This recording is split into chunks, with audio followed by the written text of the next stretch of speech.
बिस्मिल्लाहिर्रहमानिर्रहीम। अस्सलाम वालेकुम। उम्मीद आप ठीक होंगे, खैरियत से होंगे। तैयब लोच आपकी खिदमत में फिर से हाजिर है जी।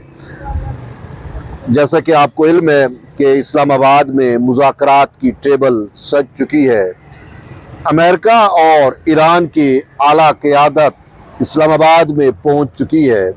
और अगर आप देखें कि दोनों वफूद, दोनों फ़रीक़ैन, उनकी वज़ीर आज़म पाकिस्तान फील्ड मार्शल सैयद आसिम मुनीर से बाज़ाब्ता तौर पर मुलाकात हुई। उसके बाद वो मुज़ाकराती टेबल पर बैठ गए हैं और ईरान की जानिब से 10 नुकात का एजेंडा दिया गया। अमेरिका की जानिब से 15 नुकात थे जिनको ईरान ने मानने से इनकार किया था। अब जो डिबेट हो रही है, जो डिस्कशन हो रही है, वो ईरान के उन 10 नुकात पे हो रही है। आया उन 10 नुकात में से कितने माने जाते हैं, क्या कुछ होता है। अमेरिका का सबसे मेन जो फोकस है वो है कि स्ट्रेट ऑफ हुर्मुज़ जो है वो ओपन हो जाए, वहाँ से जो एनर्जी का फ़्लो मुतासर हुआ है वो दोबारा से खुल जाए।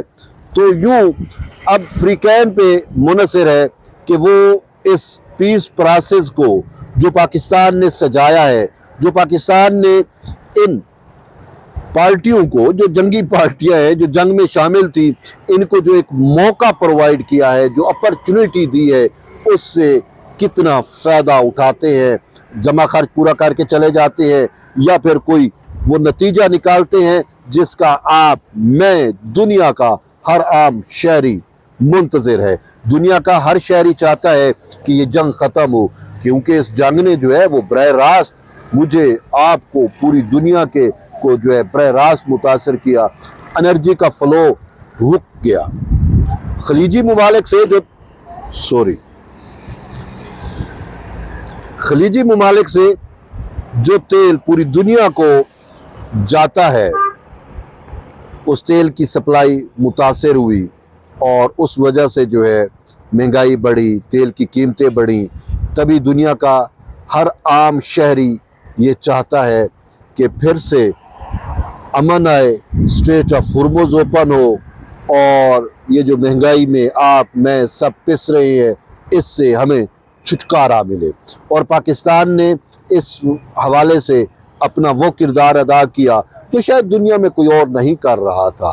पाकिस्तान ने अपनी डिप्लोमेसी को एक्सलरेट किया, सफारतकारी को तेज़ तर किया और फिर तमाम दोस्त ममालिक को लूप में लिया।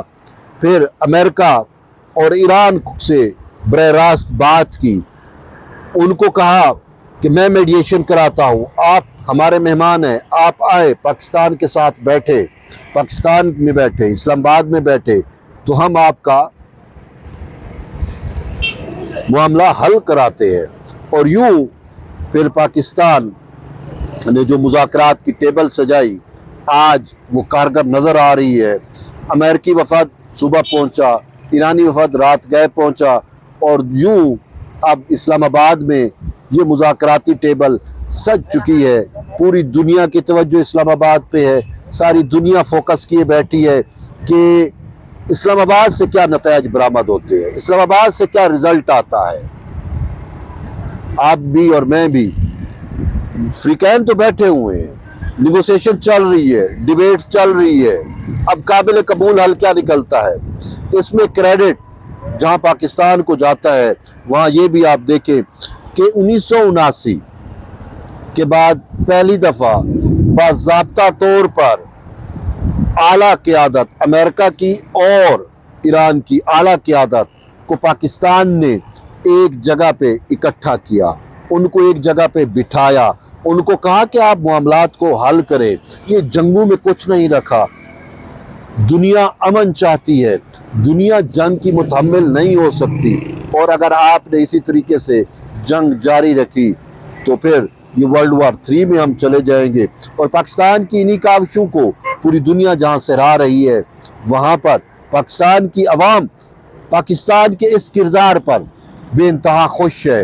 और वो पाकिस्तान की जो कौमी क़यादत है, वज़ीर आज़म शहबाज शरीफ है, फील्ड मार्शल सैयद आसिम मुनीर है, उनको की तारीफ़ कर रही है। उनको, उनके इस किरदार को कदर की निगाह से देखा जा रहा है कि उन्होंने पाकिस्तान का सर फ़ख्र से बुलंद किया है। कभी हम और आप सोच सकते थे। वही है कि अक्सर सोशल मीडिया पे भी यही चल रहा है कि एक वक्त था कि पाकिस्तान के वज़ीर आज़म का फ़ोन कोई नहीं उठाता था। वो जो मुसल्लत एक टोला था पाकिस्तान पे, वो जो यूथियाई कल्ट का हुकूमत था, उस दौर में आप देखें इमरान खान खुद कहता था मैं क्या करूं, अमेरिका सुपर पावर है, उसका प्रेसिडेंट बाइडन मेरा फ़ोन नहीं उठाता तो मैं क्या कर सकता हूं। और आज फील्ड मार्शल का फ़ोन जाए या वज़ीर आज़म का फ़ोन जाए, ट्रंप फौरी रिस्पॉन्ड करता है। और फिर आपने देखा कि ट्रंप भी यहाँ पे नज़रें जमा के बैठा हुआ है। उसने अपनी टीम भेजी है जेडी वैंस के सरबराही में, और वो यहाँ से खुशखबरी सुनना चाह रहा है, आपकी तरह मेरी तरह। और हम सब चाहते हैं कि पाकिस्तान में सजने वाला ये मेला, पाकिस्तान में सजने वाली ये अमन महफिल जो है वो पूरी दुनिया के लिए अमन और आश्ती की नवीद लेकर आए। और यहाँ पे एक बात और भी काबिल ज़िक्र है कि ईरानी वफद जब आया तो वो जो मिराज त्यारा है ईरानी वफद का, उसको मिनाब 168 भी कहा जा रहा है। आपको पता है मिनाब में क्या हुआ था? जब ये जंग शुरू हुई 41-42 रोज़ पहले जब ये जंग शुरू हुई थी, सबसे पहले अमेरिका ने अपने टॉमहॉक मिसाइल से मिनाब एलिमेंट्री स्कूल पर बमबारी की। 168 मासूम बच्चे जो हैं वो शहीद हुए थे, याद होगा आपको। बिल्कुल। तो आज ईरानी स्पीकर जब आए तो उन्होंने अपने जहाज़ में ये रखा हुआ था कि मेरे हम सफ़र उन बच्चों के बस्ते थे, उनकी तस्वीर थी। तो ईरानी वफद आया है। अभी ईरानी स्पीकर की मैं स्टेटमेंट सुन रहा था, वो कह रहे थे कि हम नेक नीयती से आए हैं, हम अमेरिका के साथ नेक नीयती से बैठ रहे हैं, पाकिस्तान की सालसी में बैठ रहे हैं, पाकिस्तान की सरबराही में बैठ रहे हैं, लेकिन अमेरिकी क़यादत पर हमें एतमाद का फुकदान है, उस पर एतमाद कम ही है। अब देखते हैं रिज़ल्ट क्या निकलता है। अब से कुछ देर कबल रूस की वज़ारत ख़ारजा की जानिब से एक स्टेटमेंट आई जिसमें रशिया ने वाज़ेह तौर के ऊपर कहा कि तमाम फ़रीक़ैन पाकिस्तान में होने वाले मुज़ाकरात में संजीदगी का मुज़ाहरा करें, ये उनके लिए एक बेहतरीन मौका है, इसको ज़ाया ना होने दें। अगर ये मौका चला गया तो फिर जंग दोबारा मुसल्लत होगी। और फिर उन्होंने कहा कि कुछ ऐसी कुव्वतें हैं जो सबोताज करना चाहती हैं इस पूरे पीस प्रोसेस को, उनको भी वार्न किया गया रशिया की जानिब से। तो इसी तरीके से चीन भी उम्मीदें सजाए बैठा हुआ है, आप भी मैं भी। तो यूँ हम ये दुआ कर सकते हैं कि जहाँ पाकिस्तान का सर फ़ख्र से बुलंद हुआ है, वहाँ हमारी असल कामयाबी उस वक्त होगी कि जब हम दुनिया में अमन लेकर आएंगे, जब दोनों पार्टियों को हम जो है वो इस नतीजे पर लेके आएंगे कि वो काबिल कबूल हल पर मुत्तफ़िक हो जाए और मुस्तकिल जंग बंदी हो जाए, स्ट्रेट ऑफ हॉर्मुज़ ओपन हो। तो बहरहाल अभी मुज़ाकरात तो चल रहे हैं, देखते हैं इसके नतीजे क्या आएंगे। इस हवाले से कोई और अपडेट होगी तो इस्लामाबाद से मैं आपको आगाह करूँगा। उस वक्त तक जुड़े रहिए। तैयब लोग साहब, मिलते एक नई वीडियो, तब तक इजाज़त दें। अल्लाह हाफ़िज़।